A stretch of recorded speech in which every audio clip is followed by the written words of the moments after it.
In a truly despicable primetime segment, Fox News decided to celebrate the fact that South Carolina is on its way to passing a bill and signing into law execution by firing squad. Let's take a look. Yeah. Third one, this is a new one. Shoot them, stick them, or fry them. There are now 3 ways to die in South Carolina if you're a death row inmate. That's terrible. That's terrible. Listen, he wrote it, I'm reading it. Late today, the State House there, this is a real story, voted to reinstate the firing squad as an alternative to lethal injection and the electric chair due to a nationwide shortage in lethal injection drugs. Okay, so not only do I not have a problem with it, I would suggest to you it might be a more preferable means of execution. So first of all, individually, you got to come to that conclusion morally. Statewide, you got to have this debate. But here's the thing. Firing squads are at least more honest about what you're doing. I think sometimes when we do lethal injection or whatever, we're trying to ease us as a society. Go to sleep. We're trying to ease our own pain that we're doing this to someone that we decided deserves it. Firing squads are just honest. We should be honest about how often death row inmates have been exonerated, either using DNA evidence or otherwise, because the fact of the matter is we're executing innocent people. And the fact that they're so giddy there it's sick, and we'll get to that in a second, but I wanna reiterate that the death penalty, even if you have no moral issues with it, which I do, but they clearly don't, you should have moral issues with the fact that we have a justice system that's deeply flawed, which leads to inaccurate convictions. For instance, new research from the Death Penalty Information Center found 11 previously unrecorded death row inmates, death row exonerations, I should say, bringing the total number of people exonerated after being wrongfully convicted and sentenced to death to 185. The data now show that for every 8.3 people who have been put to death in the United States since executions resumed in the 1970s, 1 person who had been wrongfully convicted and sentenced to death has been exonerated. So, yeah, let's stay on that for a second. So these guys, as Anna pointed out, think this is hilarious, right? Or we could fry them, like where we basically electrocute them to death, yes. Fry them to death, right? That's so funny. Guaranteed again, if a fundamentalist Muslim was laughing about frying someone to death, imagine if like a Black Lives Matter protester jokingly did a chant about fry them like bacon, maybe they'd call them terrorists for the next 10 years. Oh, they did do that, and they didn't do the frying, and they were joking with a cop when they said that, but it doesn't matter. But here they're like, fry them, yeah, or stick them or shoot them. But guys, if you're in that camp, look at that stat Anna just read to you guys. So that means about 12% of the people that were on death row were actually innocent. Let's call it 1 out of 10 to round down, actually.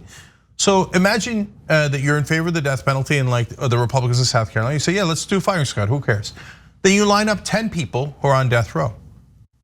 You say to the people who are about to shoot them and murder them, one of them is innocent, but it doesn't matter, let's shoot anyway.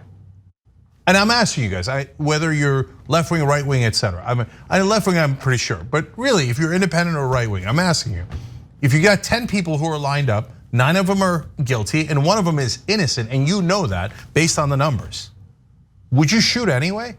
Would you kill them anyway, knowing that you're about to kill 1 innocent person? Well, that's what we're doing as a state. Yeah, absolutely. And I also want to just draw attention to the fact that they used cutesy little emojis in a story that has to do with executing people by using firing squad. Let's see if we can get that lower third down. There we go. So you see it at the bottom of the screen. I mean, you have the squirt gun and the couch representing the story that they're talking about here, as if this is some sort of like laughing matter to make light of. It's not funny. And I mean, I wouldn't expect Fox News to have the kind of discussion that we're having now, where we have legitimate concern for people's rights to live, their right to live, especially if they're innocent, right? They're not gonna talk about the flawed justice system because they're good. They're not worried about being victims of that flawed justice system. They're not worried about suffering the consequences of that flawed justice system. To them, it doesn't matter. Jake, you think they care? I don't really think they care.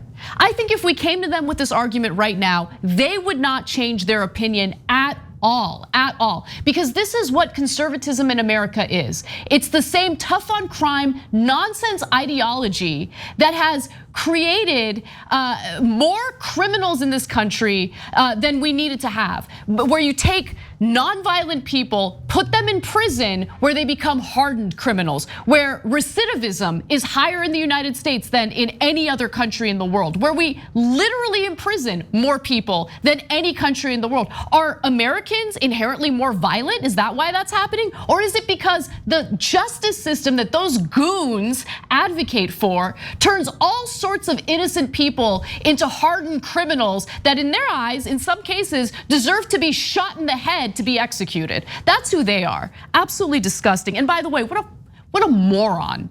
Hegseth, they wrote it, so I read it. Yeah, because you're nothing more than a pathetic little actor who can't think for yourself. But that's exactly what cable news wants. They just want a robot who just regurgitates what someone else writes for him on a teleprompter. Clown, absolute clown. But I'm sure he means it. He's bloodthirsty. He's been bloodthirsty on almost every topic that they've ever covered on Fox. And he almost accidentally executed someone during a Fox News segment. We covered it back in the day. They were doing axe throwing in the middle of a New York street, and Hegseth overthrew the target and hit someone with an axe. So nearly killed him. He got sued later. And probably didn't care at all. Like, who cares? Was it good for the ratings? Was it good for the ratings? We're Republicans. We have no empathy for any other human beings. Well, like the guest said, at least they're honest about it. Yeah, they're bloodthirsty. And the idea of killing someone right in front of their eyes probably is kind of appealing to them. Thanks for watching The Young Turks, really appreciate it. Another way to show support is through YouTube memberships. You'll get to interact with us more. There's live chat, emojis, badges. You've got emojis of me, Anna, John, JR. So those are super fun. But you also get playback of our exclusive member-only shows and specials right after they air. So all of that, all you gotta do is click that join button right underneath the video. Thank you.